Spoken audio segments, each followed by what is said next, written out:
Welcome back. Lecture number 16 आज हम लोग डिस्कस करने जा रहे हैं, जिसमें कि change of independent variable topic है। इसके पहले अगर आप लेक्चर नंबर 14 पे जाओगे तो वहां पे हम लोगों ने एक second order linear differential equation की बात की थी विद वेरिएबल कोफिशिएंट। वेरिएबल हो सकता है, कांस्टेंट हो सकता है, कुछ भी हो सकता है। कहने का मतलब ये है कि हम लोग जो कुछ भी पढ़ रहे हैं, या तो वेरिएशन ऑफ पैरामीटर पढ़ रहे हैं, या चेंज ऑफ इंडिपेंडेंट वेरिएबल्स पढ़ रहे हैं, या नॉर्मल फॉर्म पढ़ रहे हैं, या आप रिडक्शन मेथड पढ़ रहे हैं, यहाँ पे कोई भी मेथड इनमें से चारों में से कर रहे हो ना, वो सारे जो इक्वेशन डिफरेंशियल इक्वेशन के द्वारा गवर्न की जाती है, वो यही इक्वेशन है। Let me take a pen. वो यही इक्वेशन है d2y/dx² plus P D Y by D X plus Q Y equal to R. ठीक है ना? ये स्टैंडर्ड फॉर्म है। क्वेश्चन आपका इस स्टैंडर्ड फॉर्म में पहले तो चेंज करना है, उसके बाद आप वेरिएशन ऑफ पैरामीटर लगाते हो, चेंज ऑफ इंडिपेंडेंट वेरिएबल लगाते हो, नॉर्मल फॉर्म या कोई भी फॉर्म आप अप्लाई करते हो। इसको चेंज करने के बाद स्टैंडर्ड फॉर्म में तभी हम लोग को करना है। तो ये बात सबके दिमाग में पहुंचनी चाहिए। स्टैंडर्ड फॉर्म की खासियत क्या है? इस स्टैंडर्ड फॉर्म की खासियत ये है कि यहाँ पे d2y/dx² जो है ना, सेकंड ऑर्डर टर्म, इसका कोफिशिएंट 1 है। अगर किन्हीं हालातों में इसका कोफिशिएंट 1 नहीं होता है, मान लीजिए थोड़ी देर के लिए कि इसका कोफिशिएंट x² होता है, तो आपको सबसे पहले पी क्यू आर को रिकॉग्नाइज करने से पहले इसको स्टैंडर्ड फॉर्म में कन्वर्ट करना पड़ेगा। स्टैंडर्ड फॉर्म का मतलब ये होता है कि x² से आपको डिवाइड करना पड़ेगा। The moment when you divide all the terms of the left hand side and right hand side by x² तो ऑटोमेटिकली यहाँ पे 1 हो जाएगा। कहाँ पे 1 हो जाएगा भाई? यहाँ पे 1 हो जाएगा, यहाँ पे 1 हो जाएगा। मेरी बात समझ रहे? x² एक एग्जाम्पल के तौर पे फैक्टर लिया है। वो कोफिशिएंट कुछ भी हो सकता है d2y/dx² का किसी क्वेश्चन में। तो आपको स्टैंडर्ड फॉर्म में कन्वर्ट करके तभी आपको पी क्यू आर की दिशा में सोचना होगा या उसको आइडेंटिफाई करना होगा। मेरे ख्याल से ये बात समझ में आ गई सबके। अब हम लोग क्या करते हैं, यहाँ पे वापस आते हैं और देखते हैं कि हमें एक्चुअली इसमें करना क्या है। ये सारी चीजें हटा देते हैं बिल्कुल, और इसको समझने की कोशिश करते हैं। ये जो टॉपिक है, अगर आप लेक्चर नंबर 14 और 15 देखे होंगे तो वहां पे हम लोग पढ़ रहे थे वेरिएशन ऑफ पैरामीटर। अभी जो टॉपिक हम लोग डिस्कस करने जा रहे हैं वो है चेंज ऑफ इंडिपेंडेंट वेरिएबल्स। यहाँ पे क्या करना है, हम लोग का मेन मोटिव होगा कि हम इंडिपेंडेंट वेरिएबल जो यहाँ पे x आपको दिख रहा है, अगर आप देख पा रहे हैं यहाँ पे हमने सर्किल किया है। इंडिपेंडेंट वेरिएबल जो x है, x को चेंज करके हमें वहां पे इसको रिप्लेस कर देना है किसी दूसरे इंडिपेंडेंट वेरिएबल z से। ऐसा क्यों करते हैं? ऐसा इसलिए करते हैं क्योंकि कुछ ऐसे डिफरेंशियल इक्वेशन होते हैं जिनका CF वैल्यू निकालना या उसको सॉल्व करना बहुत ही अपने आप में एक हैट्रिक सिचुएशन आपके सामने क्रिएट करता है। तो उसको, उससे बचने के लिए, ओवरकम होने के लिए आप इंडिपेंडेंट वेरिएबल को चेंज करने से वो काफी इजीली सॉल्व हो जाता है। तो ये इसका मेन ऑब्जेक्टिव होता है। अब इसको कैसे करते हैं ये ज़्यादा इम्पोर्टेंट है। इसको समझने के लिए थोड़ा सा एक डिटेल में हम लोग जाएंगे अगर, तो वहाँ पे हमें क्या मिलता है। अगर आप चाहो तो dy/dx को आप लिख सकते हो dy and dx। Let me to introduce a new independent variable z in the form of dz, dy/dz into dz/dx. Is it clear to everyone? Correct? Now यहाँ से आपको dy/dx कहीं ना कहीं dy/dz के फॉर्म में दिख जाएगा। अभी तक dy/dx के फॉर्म में था, अब आपको क्या मिल रहा है, dy/dz के फॉर्म में आ रहा है। यानी x की जगह पे कहीं ना कहीं z को इंट्रोड्यूस हम लोग ने कर दिया यहाँ पे। करेक्ट? इसी तरीके से कोई बच्चा चाहे तो d2y/dx² को भी निकाल सकता है। d2y/dx² कैसे निकलेगा? d2y/dx² के लिए आपको ये जो आपने dy/dx निकाला है ना, इसी को एक बारी और x के रिस्पेक्ट में डिफरेंशिएट करना होगा। अब ये dy/dx है क्या? dy/dx की वैल्यू यहाँ पे आपने लिख रखा है राइट हैंड साइड में, dy/dz into dz/dx. So let me to write the same value here. So this is what, if you differentiate, this is what product of two function we are getting inside the bracket. अगर इसको हम लोग further एक बारी differentiate कर देंगे with respect to x, तो ये आपको क्या दे देगा, यहाँ पे आपको कई टर्म मिलेंगे, साथ ही साथ एक टर्म मिलेगा d2y/dz² का भी। ठीक है जी। तो यहाँ से d2y/dz² वाला टर्म मिल जाएगा, यहाँ से आपको dy/dz वाला टर्म मिल जाएगा। ये सारे वैल्यूज जो होंगे, जब आप dy/dx और d2y/dx² की वैल्यू ये स्टैंडर्ड फॉर्म में रखोगे ना, यहाँ से इन दोनों रिजल्ट से dy/dx और d2y/dx² की वैल्यू इस स्टैंडर्ड फॉर्म में जब आप रखोगे, तो यहाँ पे आपको इनकी जगह पे थोड़ा सा इनका चेंज करते हैं, इनकी जगह पे आप कुछ कॉमन सॉमन लोगे, तो आपको d2y/dz² दिख जाएगा। साथ ही साथ dy/dx की जगह आपको dy/dz दिख जाएगा, और साथ में इनके कुछ कोफिशिएंट रहेंगे, यहाँ पे कुछ कोफिशिएंट रहेगा, कुछ कोफिशिएंट यहाँ रहेगा, कुछ वैल्यू यहाँ पे रहेगी, कुछ वैल्यू यहाँ पे रहेगी। उसके बाद जब आप इसको थोड़ा सा सॉल्व करोगे फर्दर, तो देखोगे कि यहाँ पे d2, let me to change the ink, white colour थोड़ा सा ज्यादा विजिबिलिटी बढ़ा देता है, तो हम लोग व्हाइट कलर ले लेते हैं।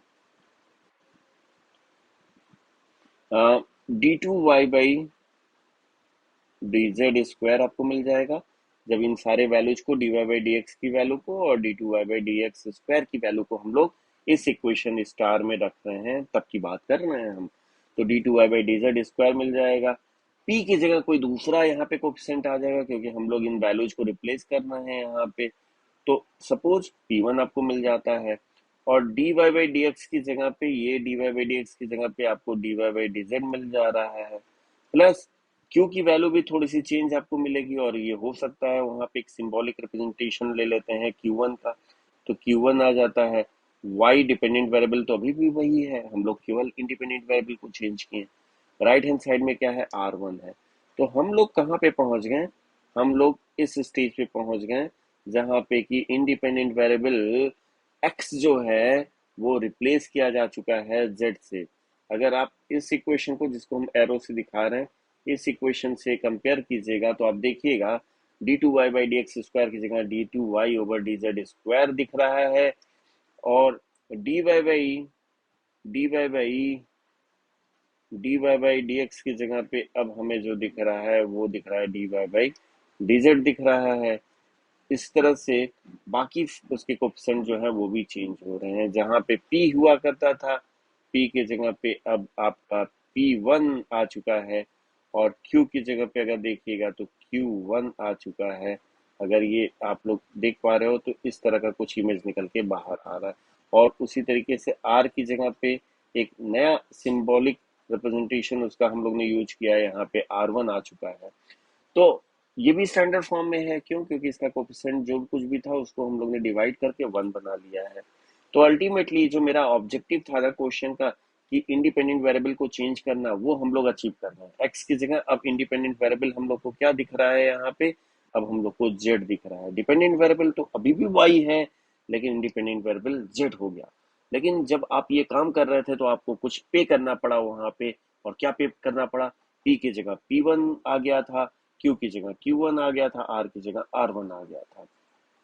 अगर किसी तरीके से आपको कोई P1 Q1 R1 की वैल्यू बता देता है, तो ये P1 Q1 R1 की वैल्यू जो होगी ना, वो निकालते ही आप पहुंच जाओगे फर्स्ट चैप्टर में। फर्स्ट चैप्टर मतलब जो मेरे शुरू के लेक्चर थे, लेक्चर नंबर 1, लेक्चर नंबर 2, आराम से बैठ के फिर हम लोग CFPI निकालेंगे, दोनों को ऐड करेंगे और कंप्लीट सोल्यूशन दे देंगे। तो कुल मिला के जो चेंज ऑफ इंडिपेंडेंट वेरिएबल का नट सेल्फ समरी था, वो आके टिक जाता है P1 Q1 और R1 की वैल्यू पे, P1 Q1 और R1 की वैल्यू पे। तो आपने जो यहाँ पे कुछ यहाँ पे प्रयास किया था dy/dx और d2y/dx² को चेंज करने के लिए, जब इन सारे वैल्यूज को आप रखोगे ना, कहाँ पे, स्टार इक्वेशन में, जो आपका पहला इक्वेशन स्टार है, तो देखोगे जो P1 की वैल्यू दिखेगी वो इस तरीके की दिखेगी आपको। Let me to change the ink, यहाँ पे ये ले लेते हैं मस्टर्ड कलर। आपको P1 की वैल्यू ये दिखेगी, ये दिखेगी, Q1 की वैल्यू ये दिखेगी, R1 की वैल्यू ये दिखेगी। थोड़ी सी और क्लैरिटी लाते हैं, फिजूल की चीज़ों को हटा देते हैं, जिससे कि आपको थोड़ी सी यहाँ पे क्लैरिटी आए, और फिर उसको एक्सप्लेन करने में ज़्यादा मज़ा आएगा। तो हम लोग क्या बात कर रहे थे, हम लोग बात कर रहे थे कि भाई हमने क्या किया यहाँ पे, हमने P1 क्या हो जाएगा, Q1 क्या होगा, R1 क्या होगा। बच्चों को बस पूरी तरीके से अपने आप को फोकस करना है इन्हीं पॉइंट पे। तो देखो P1 Q1 और R1 के अगर डिनोमिनेटर में देखोगे तो तीनों का डिनोमिनेटर सेम आएगा। This is what dz over dx का whole square, dz over dx का whole square, dz over dx का whole square, where z is what new variable and x is the old variable. Correct, x पहले था उसके बाद z आया। तो if you remember this term, no means n stands for new variable, o stands for old variable, then it's very easy to remember for you कि n oblique o new variable over old variable dz over dx. तो by this way one can remember and he or she will never make any mistake there in writing dz over dx. नहीं तो कई बारी बच्चे dx over dz लिख देते हैं, तो वो मिस्टेक कभी भी नहीं होगा।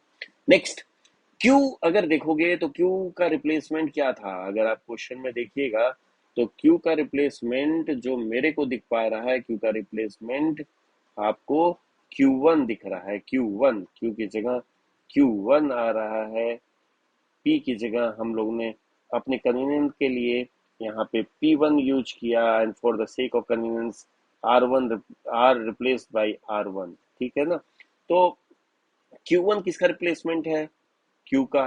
तो देखिए न्यूमरेटर अपने आप याद हो जाएगा, Q1 की value in terms of Q. R1 किसका रिप्लेसमेंट था, R का। तो यहाँ पे जब आप फार्मूला लिख रहे हो तो ऊपर सिंपली R लिख दो। तो R1 की वैल्यू भी याद करना बहुत आसान था, R upon same denominator, Q1 equal to Q upon same denominator, P1 equal to something upon same denominator. तो ये समथिंग है क्या, P1 किसका रिप्लेसमेंट था, P का था, P हो गया। और ये जो डिनोमिनेटर में लिखा है ना, इसका स्क्वायर रूट क्या हो जाएगा, dz over dx। So this is dz over dx, p का मल्टीप्लाई कर दिया प्लस एक बार इसको आप अगर डिफ्रेंशिएट कर दोगे dz ओवर dx को तो ये हो जाएगा d2z ओवर dx स्क्वायर। तो इस तरीके से आपको केवल और केवल P1 को याद करने में थोड़ी सी मेहनत करनी है, क्योंकि हर एक क्वेश्चन में हम लोग इस तरह का डेरिवेशन तो करेंगे नहीं। किस तरह का भाई, इस तरह का डेरिवेशन तो करेंगे नहीं। तो हम लोग को ये वैल्यू अगर याद रहेगी तभी न्यूमेरिकल प्रॉब्लम हो पाएगा। करेक्ट। तो what is my suggestion, you only require to remember the formula of P1, otherwise Q1 R1 तो फ्री में मिल रहे हैं आपको। अब जरा एक न्यूमेरिकल प्रॉब्लम देखते हैं और देखते हैं कि इसका सोल्यूशन क्या हो सकता है।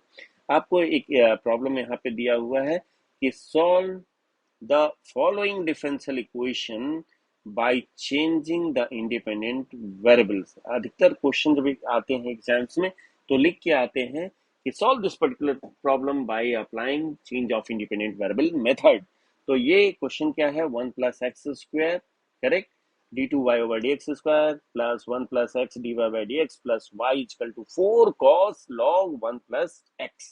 ये क्वेश्चन है। ठीक, अभी आपको क्या करना है कि पहला मेरा आपके लिए सजेशन ये था, शुरू से ही जब ये हम लोग ने लेक्चर नंबर 14 को स्टार्ट किया था तभी मेरा पहला सजेशन था कि जब भी आपके पास स्टैंडर्ड फॉर्म होता है तो उसमें अगर स्टैंडर्ड फॉर्म में नहीं है तो स्टैंडर्ड फॉर्म में चेंज कर लीजिए। स्टैंडर्ड फॉर्म का मतलब होता है d2y by D X square plus P D Y by D X plus Q Y equal to R. अगर यहाँ 1 नहीं है तो उसको 1 कर लीजिए, यही स्टैंडर्ड फॉर्म होता है। सेकंड मेरा आपके लिए सजेशन ये था कि आपको पी क्यू आर को आइडेंटिफाई कर लेना होगा। जब इतनी काम हो जाएगी तब उसके बाद हम लोग देखेंगे आगे क्या होता है। So this question is not in standard form unfortunately, Y, because d2y by D X square का कोफिशिएंट जो है 1 प्लस एक्स स्क्वायर है। तो it means we need to divide the entire term left hand side and right hand side by 1 plus x square। करने के तुरंत बाद देखोगे इसका कोफिशिएंट 1 आ गया। 1 आ गया मतलब ये स्टैंडर्ड फॉर्म में है। अब आपको पी क्यू आर को आइडेंटिफाई कर लेना है। पी क्या होता है, D Y over D X जो है उसका कोफिशिएंट, प्लस या माइनस साइन जो भी है उसका यूज करते हुए करना। यहाँ प्लस साइन है, so this is the value of P. Y का कोफिशिएंट जो होता है प्लस माइनस साइन के साथ वो होता है क्यू, एन जो भी राइट हैंड साइड में होता है वो होता है आर। तो राइट हैंड साइड में मेरा अगर क्वेश्चन देखोगे तो क्वेश्चन में आपके ये दिया हुआ है, ओ हो कहाँ पे गए, 4 cos log 1 प्लस एक्स। तो this is what 4 cos log 1 plus x ये हो जा रहा है। और स्टैंडर्ड फॉर्म में कन्वर्ट करने के लिए 1 प्लस एक्स स्क्वायर से आपने इसको डिवाइड कर रखा है। मेरे ख्याल से ये बातें समझ में आ गई सबको, पी क्यू आर की वैल्यू। बस आपका काम बड़ा आसान हो गया। वापस मेरे को आना पड़ेगा जहां से हम लोग शुरुआत किया था। अभी तक हम लोग यहाँ तक पहुंचे हैं, एक एरो मार्क कर देते हैं, वापस यहाँ पे आएंगे। आ, अब इस पूरे चेंज ऑफ इंडिपेंडेंट वेरिएबल में जो पायोटल रोल प्ले करता है, जिस की फैक्टर है सबसे इंपॉर्टेंट, जो कि पूरे क्वेश्चन को आगे बढ़ाता है, वो यही डिनोमिनेटर है। डिनोमिनेटर क्या है आपका यहाँ पे? डिनोमिनेटर है आपका dz ओवर dx का होल स्क्वायर। यानी कि जब भी चेंज ऑफ इंडिपेंडेंट वेरिएबल से क्वेश्चन आए तो आपको एक गेस करना पड़ेगा dz ओवर dx का होल स्क्वायर। इसके विषय में क्यों करना पड़ेगा? क्योंकि अगर आपके पास dz ओवर dx का होल स्क्वायर आ जाएगा ना, तो ऑटोमेटिकली आप dz ओवर dx निकाल लोगे, और एक स्क्वायर रूट लोगे भाई, इसका स्क्वायर रूट लोगे तो क्या आएगा? इसका स्क्वायर रूट जो आएगा डिनोमिनेटर का, dz ओवर dx आएगा। एक बार डिफ्रेंशिएट करोगे तो डी2 ओवर dz स्क्वायर भी आ जाएगा। स्टैंडर्ड फॉर्म में आपने क्वेश्चन को भी चेंज किया, वहां से पी क्यू आर आपको पहले से ही पता चल गया। यानी पूरा का पूरा जो इन्वेलप रहेगा ना, वो फटाफट फटाफट खुल जाएगा और अंदर से आपको उसका सोल्यूशन बनता हुआ दिखेगा। तो जो की फैक्टर है वो ये डिनोमिनेटर है। तो आपको एक गेस करना पड़ेगा dz ओवर dx का होल स्क्वायर की वैल्यू क्या होगी, और यही इसमें मास्टर रोल प्ले करता है। तो ये क्या होगी, इसके लिए जो एक यहाँ पे फाइंडिंग है वो ये है कि Q की वैल्यू जो होगी उसको देख के हम लोग dz ओवर dx का होल स्क्वायर डिसाइड करते हैं। Q की कौन सी वैल्यू हम लोग लेंगे? क्वेश्चन को स्टैंडर्ड फॉर्म में करने के बाद आपको Q की वैल्यू मिलेगी। Q की सिर्फ हम लोग पॉजिटिव वैल्यू लेंगे, पहली चीज। दूसरी चीज क्या होगी, पॉजिटिव के साथ साथ वहां पे हम लोग perfect square, PS stand for perfect square वाले वैल्यूज को ही केवल कंसिडर करेंगे। मेरी बात समझ में आ रही है? पॉजिटिव क्यों लेते हैं? पॉजिटिव इसलिए लेते हैं क्योंकि आपको dz ओवर dx भी निकालना होगा, उसके लिए स्क्वायर रूट लोगे। तो अगर निगेटिव ले लिया, उसका स्क्वायर रूट लोगे तो इमेजनरी में चले जाओगे, और बाद में इमेजनरी बड़ा परेशान करता है। तो इमेजनरी फील्ड में जाने से बचने के लिए हम लोग उसको पॉजिटिव ले लेते हैं। परफेक्ट स्क्वायर क्यों लेते हैं? परफेक्ट स्क्वायर नहीं लोगे तो वो स्क्वायर रूट लोगे तो आप इरेशनल में चले जाओगे। इरेशनल से भी हम बचना चाहते हैं थोड़ा सा। तो this is only for the sake of convenience, this is only for the sake of sanity. हम लोग नहीं लेते हैं। हम लोग क्या लेते हैं? क्योंकि वो वैल्यू लेते हैं जो पॉजिटिव होती है, पॉजिटिव साइन के साथ होती है, और परफेक्ट स्क्वायर वाली टर्म होती है। तो आइए इस क्वेश्चन में देखा जाए जरा क्यू की वैल्यू है क्या। गौर फरमाइएगा। क्यू की वैल्यू यहाँ पे है 1/1 प्लस एक्स का होल स्क्वायर। ये ऑलरेडी पॉजिटिव है, देखिए यहाँ पे प्लस साइन अंडरस्टूड है, तो मेरे को प्लस माइनस के विषय में सोचना ही नहीं है। अगर खुदा न खास्ता ये माइनस होता तो हम उसको माइनस को इग्नोर करते हैं, केवल प्लस साइन लिखते हैं, जैसे कि यहाँ पे प्लस साइन है। करेक्ट। माइनस होता तो भूल जाते माइनस को, इसका प्लस वाला हिस्सा ले लेते, केवल प्लस ले लेते हैं हम। और 1/1 प्लस एक्स स्क्वायर, वन भी परफेक्ट स्क्वायर होता है, 1 प्लस एक्स का होल स्क्वायर भी परफेक्ट स्क्वायर है। तो again fortunately we are getting a perfect square number here. तो 1/1 प्लस एक्स स्क्वायर पूरा का पूरा परफेक्ट स्क्वायर है, सबको ले लेंगे। मान लीजिए अगर यहाँ पे थोड़ी देर के लिए, क्योंकि बाकी क्वेश्चन में आपको हेल्प करेगा, अगर यहाँ पे ये होल स्क्वायर ना होता, ब्लू कलर से हम लिख रहे हैं यहाँ पे, आप देखिए सर्किल करते हैं, स्क्वायर ना होता, 1/1 प्लस एक्स होता, तो ये तो परफेक्ट होता नहीं। तो हम लोग क्या लेते हैं यहाँ पे, वन सभी का यहाँ पे मल्टीप्लायर होता है, सब जगह अंडरस्टूड होता है वन। तो केवल और केवल हम dz ओवर dx का होल स्क्वायर की जगह वन लिख देते हैं, क्योंकि कुछ भी नहीं मिल रहा भाई साहब, केवल वन मिल रहा है तो वन लिख देते हैं, बात खत्म। ठीक है ना? ऐसे तमाम क्वेश्चन आप कीजिएगा, आपको वहां पे हेल्प मिलेगा, या आगे मिसलेनियस क्वेश्चन जब हम लोग करेंगे तो ऐसे भी प्रॉब्लम लेके करेंगे। तो इसको थोड़ा सा प्रैक्टिस करना, और कॉन्सेप्ट को ध्यान से समझो कि आपको कौन सी वैल्यू लेनी है। आपको क्योंकि वो वैल्यू लेनी है जो पॉजिटिव हो, परफेक्ट स्क्वायर हो। करेक्ट। अगर ये आप समझ चुके हैं तो हम लोग फिर से आगे आते हैं। अब हम लोग क्या करेंगे, dz ओवर dx का होल स्क्वायर जब मिल गया ना, तो तुरंत दौड़ते हुए आप क्या कीजिए, dz ओवर dx निकाल लीजिए। क्यों? क्योंकि p1 की वैल्यू ऊपर जाके चेक करोगे तो उसमें dz ओवर dx की जरूरत होगी। तो dz ओवर dx क्या होगा, स्क्वायर रूट ले लो और पॉजिटिव वाले टर्म को इक्वल कंसिडर करो, 1/1 प्लस एक्स आ गया। क्यों पॉजिटिव वाले टर्म को कर रहे हैं? क्योंकि हमें डिफरेंशियल इक्वेशन आगे जाके सॉल्व करना है, और जितना मेरा रिजल्ट जो होगा वो फिजिबल होगा, उतना अच्छा रिजल्ट मिलेगा वहां पे।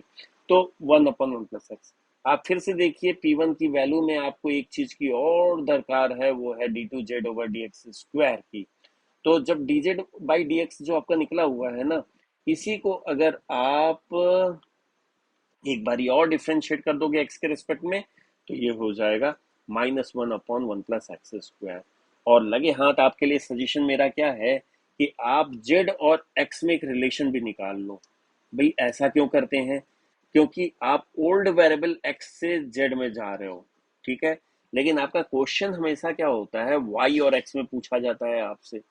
अगर आप z का हेल्प लेके आपने क्वेश्चन को तो सॉल्व कर लिया, आपको आंसर जो मिलेगा वो y और z के टर्म में मिलेगा, ठीक है जी। लेकिन आपको जेड को अलविदा भी कहना है, बाय बाय करना है।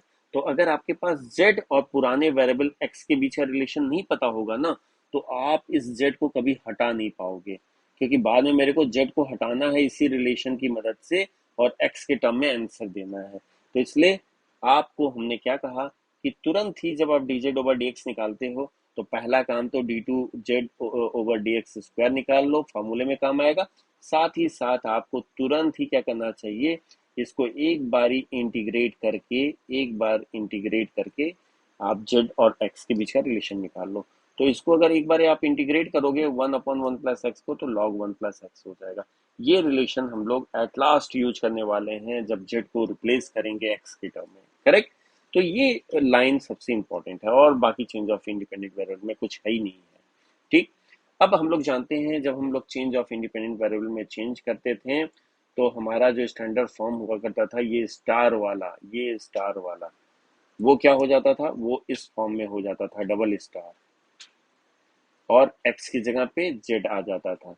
तो इसमें देखिएगा अगर, तो क्या क्या आपको दिख रहा है, बाकी चीजों को भाई हटा दो अभिषेक, नहीं तो बच्चों को दिक्कत हो जाएगी। तो बाकी चीजों को अगर हम लोग हटा दें थोड़ी देर के लिए, तो भाई हमारे पास है क्या, ये फार्मूले में अगर आप देखिएगा तो इस फार्मूले में आपको d2y/dz² दिख रहा है, आपको p1 दिख रहा है, आपको q1 दिख रहा है, आपको r1 दिख रहा है, करेक्ट।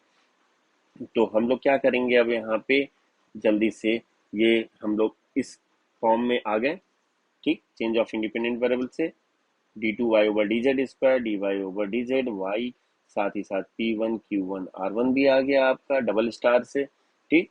जब ये आ गया तो आपको केवल और केवल आपको फोकस करना है p1 क्या होगा, q1 क्या होगा, r1 क्या होगा। तो हम लोग लिख लेते हैं यहाँ पे वेयर एग्जाम में p1 equal to this, q1 equal to this and r1 equal to this. p1 के लिए फॉर्मूला लिख लो, p dz/dx plus d2z/dx² upon जो भी आपका डिनोमिनेटर है उसको आप लिख लीजिए वहां पे। और फिर आप देखिएगा p की वैल्यू क्या है, 1/1 + x। What is the value of p? p आपने कहीं पे आइडेंटिफाई कर रखा था, ये देखिए सर्किल हम करके दिखाते हैं, 1/1 + x, वो वैल्यू यहाँ पे लिख दो।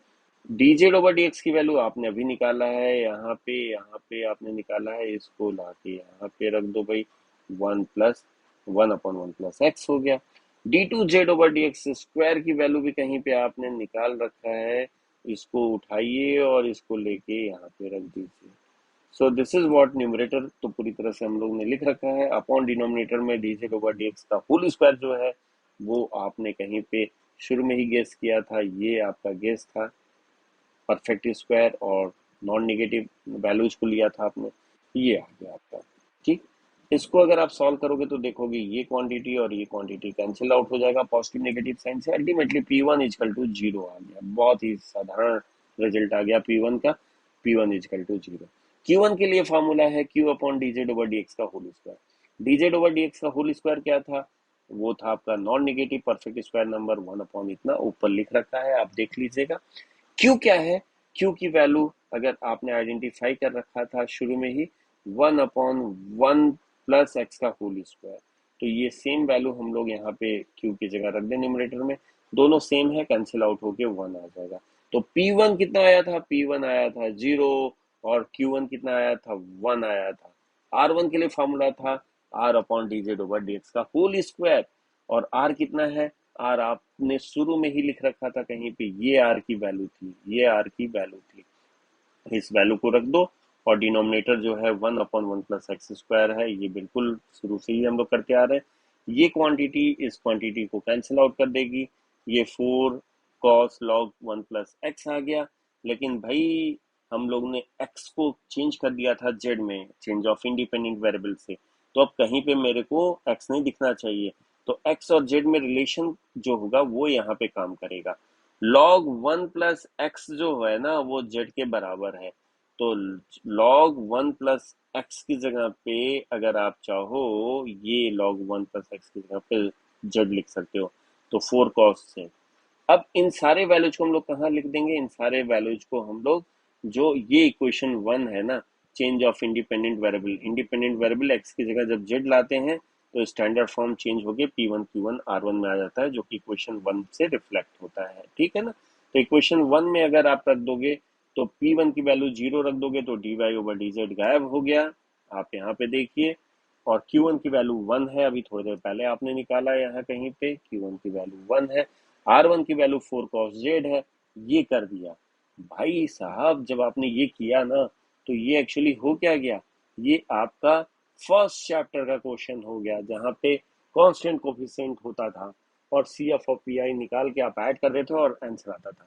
मजे में अब आप लेट जाइए घर पे और इसको देखिए कि इसमें ऑक्सिलरी इक्वेशन क्या हो सकता है। ऑक्सिलरी इक्वेशन के लिए हम लोग डी की जगह m रखते हैं, m स्क्वायर प्लस 1 आएगा, m की वैल्यू प्लस माइनस i आएगी, जो कि इमेजनरी और अनइक्वल रूट्स हैं, डिस्टिंक्ट रूट्स हैं, तो उसका CF लिख लो। CF लिख लिया z के टर्म में। अब PI के लिए एक ही फॉर्मूला है, 1 अपॉन, फिर से हम लिख देते हैं 1 upon FD over Q। Q क्या है, राइट हैंड साइड में हमें मिला है 4 cos z, यही आपका Q है, तो आपने Q को यूज किया। और FD क्या है, डी स्क्वायर प्लस 1 है, उसको यूज किया यहाँ पे। तो कुल मिला के आपको अब ये क्वेश्चन जो हो गया, ये क्वेश्चन हो गया पीआई का सेकंड केस। शुरू के मेरे ख्याल से दूसरे या तीसरे, अगर तीसरे या चौथे 2 से 4 तक के लेक्चर आप चेक कर लेना, कहीं पे होगा ये कॉस और साइन AX का फॉर्मूला। तो उसमें डी स्क्वायर की जगह हम लोग माइनस ए स्क्वायर करते थे, अगर आपको याद होगा डी स्क्वायर की जगह हम लोग माइनस ए स्क्वायर करते थे। आप पीछे के लेक्चर जरूर देख लेना, बहुत इजीली आपको समझ में आ जाएगा। तो डी स्क्वायर जहाँ पे दिख रहा है ना, ये मेरे भाई सर्किल कर रखा है, उसके जगह पे ए क्या है, यहाँ पे 1 इंटू जेड है, तो आप उसके जगह पे क्या कर दीजिए, 1 इंटू जेड मतलब -1 स्क्वायर। आपने यहाँ पे डी स्क्वायर की जगह -1 स्क्वायर करना है। लेकिन जब ऐसा करोगे ना, डी स्क्वायर की जगह -1 स्क्वायर करोगे आप, तो डिनोमिनेटर क्या हो जाएगा, डिनोमिनेटर हो जाएगा 0, और 1/0 क्या होता है, इनफाइनाइट होता है। तो ये सब गड़बड़ हो जाएगा, यानी केस फेल हो जाएगा। डिनोमिनेटर 0 आ गया है मतलब केस फेल होगा, और केस फेल होने पे हम लोग क्या करते हैं, एक बार डिनोमिनेटर को डिफ्रेंशिएट करते हैं, डिनोमिनेटर को एक बार डिफ्रेंशिएट करो डी के रेस्पेक्ट में, 2D हो जाएगा, और एक बार इंडिपेंडेंट वेरिएबल का हम लोग मल्टीप्लाई करते हैं, ये प्री मल्टीप्लायर के रूप में यूज होता है। तो इंडिपेंडेंट वेरिएबल है z, तो z का मल्टीप्लाई कर दिया यहाँ पे, ऐसा हो गया cos z। 1/z का मतलब क्या होता है, अगर आप किसी से पूछोगे तो 1/d का मतलब क्या होता है, तो 1/d का मतलब जो होता है वो होता है सिंपल इंटीग्रेशन एक बार। तो cos z को अगर एक बार आप इंटीग्रेट करोगे तो वो हो जाएगा sin z। तो मेरे पीआई में से पूरी तरीके से ये इंटीग्रेटिंग ऑपरेटर 1/d गायब हो गया है। अब समय आ गया कि पीआई में z को वोट ऑफ थैंक्स दे के अलविदा कहा जाए। तो जेड की जगह हमारा क्या था, जेड और एक्स का रिलेशन था। जेड और एक्स का रिलेशन क्या था, वो कहीं पे आपने शुरू में ही नोट कर रखा था। जेड और एक्स का रिलेशन था Z equal to log 1 plus X. जहां जहां जेड आ रहा है इस क्वेश्चन में, सब जगह log 1 प्लस एक्स लिख दीजिए। तो जेड की जगह पे हम लोग ने क्या कर दिया, log 1 प्लस एक्स कर दिया। साइन जेड की जगह फिर से हम लोग ने क्या कर दिया, log 1 प्लस एक्स कर दिया। करेक्ट। अब आपको पीआई भी मिल गया, CF प्लस पीआई कर दो, ये आपको कंप्लीट सोल्यूशन दे देगा। CF में भी जहां कहीं भी Z था, CF आपने यहाँ पे निकाला है, जहां कहीं भी Z है उसको आप तुरंत रिप्लेस करो किससे, Z की जगह log 1 प्लस एक्स से, तो ये अल्टीमेटली आपको Y मिल जाएगा। तो ये पूरा हमारा जो था सॉल्यूशन था इंडिपेंडेंट वेरिएबल के लिए, ये पूरा कॉन्सेप्ट था। उम्मीद है कि आप बाकी क्वेश्चन लगाओगे। आज के लिए बस इतना ही। आपको मेरी शुभकामनाएं, शुभ रात्रि, फिर मिलेंगे।